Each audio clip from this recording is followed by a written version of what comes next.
Muy bien, continuamos con nuestro programa y por supuesto, Carlos, siempre muy buen humor que tiene Jorge, pero la situación está realmente muy delicada. Esto es, viste, cuando vos tenés las piezas más o menos acomodadas en un tablero y de golpe vino tu hijo que anda jugando por allí y te las desacomodó todas, ¿no? Bueno, es parte de la realidad, ¿no? De la realidad económica y de la realidad política de la Argentina. No es una novedad que a veces algún shock inesperado cambia la situación general. A ver, no ha ocurrido ninguna catástrofe financiera, pero es una mala señal para la economía argentina que el principal banco de inversión de Estados Unidos, y no el único, porque también el Bank of America, que había aconsejado a sus clientes ingresar al carry trade cuando se produjo la modificación del régimen cambiario, ahora está aconsejando salir a sus clientes, ¿verdad? Claro. Y además ha habido varios informes, por ejemplo, Morgan Stanley, que resolvió mantener para los indicadores bursátiles la recomendación de Argentina como país standalone, es decir, algo así como un electrón libre en el sistema financiero internacional que no es elegible para invertir en acciones. Moody's, que habló de un franco retraso cambiario en la Argentina, y varios bancos de inversión han tenido reportes señalando la inconsistencia de una política cambiaria que, digamos, atrasa el tipo de cambio en términos relativos, no acumula reservas y en cambio sí un fuerte rojo en la cuenta corriente del balance de pagos, ¿no? Y este es el trasfondo de este cambio de expectativas que vamos a ver qué profundidad tiene y por cuánto tiempo se extiende, pero que es un dato de la realidad. No, sin duda, porque no había pasado demasiado, por ejemplo, con los informes del MSCI, que está conformado por algunas de las 160 empresas más importantes del mundo, donde habían recomendado cautela en relación a la Argentina, pero también no nos colocaba... no, por eso se mantuvo en la categoría de país no elegible para la inversión bursátil. Pero lo que pasa es que todo esto ocurre nada más y nada menos que en medio de una campaña política que tuvo otro componente también explosivo, que fue la detención de Cristina Fernández de Kirchner, que además ha constituido su prisión domiciliaria en una especie de banca, una especie de puerta de hierro actualizada, ¿no es cierto?, donde quiere digitalizar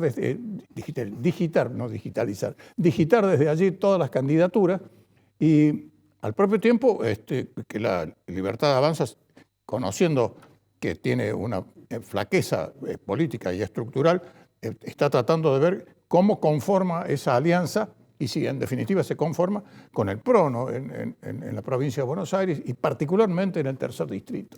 Yo agregaría a esto que vos estás describiendo muy bien un elemento adicional, ¿no? La muy baja participación electoral en todas las elecciones provinciales y distritales en general que se han venido realizando hasta ahora, con la sola excepción de Formosa, que es una excepción desde todo punto de vista, ¿no? Esto habla de un desinterés creciente de la sociedad por la política. Hay un poco de fatiga democrática, dicen algunos analistas, en el sentido de que hay demasiadas elecciones, desdoblamientos, y finalmente la impresión de que cuando no se elige presidente, el voto no es útil en el sentido de que no cambia nada. Bueno, es un mal dato también para el fortalecimiento de las instituciones. Y quizás también lo sea desde el punto de vista del consenso social activo hacia la política del gobierno.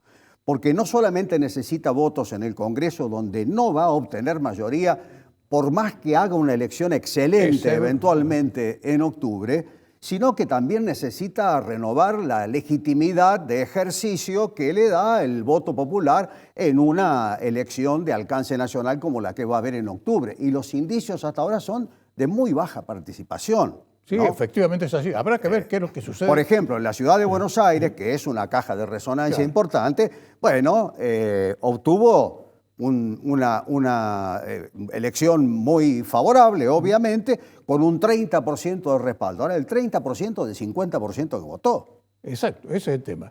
Bueno, ¿no? Claro, ahora y esto se ha reproducido en cada uno de los distritos que hemos visto. Incluso Rosario, donde si uno compara con la nada, por supuesto, desde 0 al casi 30% es un crecimiento muy importante. Pero es un distrito donde puso todo el peso del aparato de Patricia Bullrich en el combate a la inseguridad, con algunos logros importantes respecto de, bueno, aquella consigna de Rosario Sangra aterrorizada por el narcoterrorismo, valga la redundancia o el énfasis en el término, y aún así no pudo ganar ese distrito. No, Maximiliano Puyaro... o peor, salió tercero.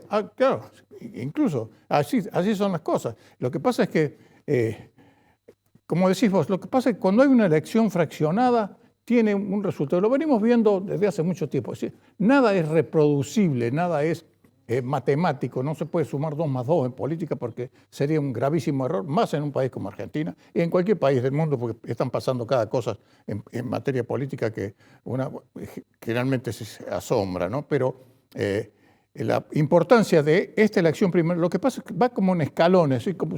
Es como una escalera con escalones que son altos e importantes. Y la prueba de la capital federal es prácticamente inmediata, ¿no? Sí, yo quiero marcar... Capital federal, la provincia de Buenos Aires. Yo quiero marcar algo que a mí personalmente, simplemente como ciudadano y como periodista, observador de la realidad, me preocupa, y es una serie de signos de erosión del sistema democrático.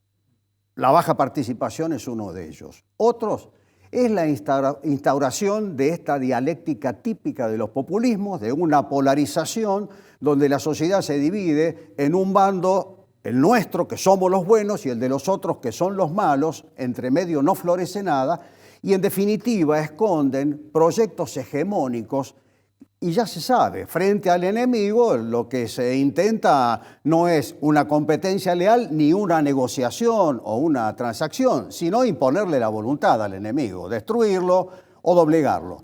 Bueno, así no se construye en democracia. La democracia, por definición, es un régimen transaccional. Está construido para la negociación. Y cuando deben realizarse reformas de fondo como las que requiere la economía argentina, se necesitan consensos que trasciendan a un gobierno. Las reformas se fortalecen cuando perduran en la alternancia del poder. Hemos visto los ejemplos en otros países donde esto ocurrió y durante largo tiempo esas reformas tuvieron efecto positivo. España, Chile. Lo que sucedió después es otra cuestión, pero ese proceso duró. Acá, lamentablemente, gran parte o lo sustancial de las reformas de los 90 quedaron atrás cuando se produce la salida traumática de la convertibilidad. La contrarreforma de los Kirchner, bueno, ahora nuevamente hay marcha atrás con lo que está emprendiendo Milei. Y el futuro es un interrogante muy incierto todavía. Efectivamente es así, querido Carlos, y eso es lo que realmente preocupa.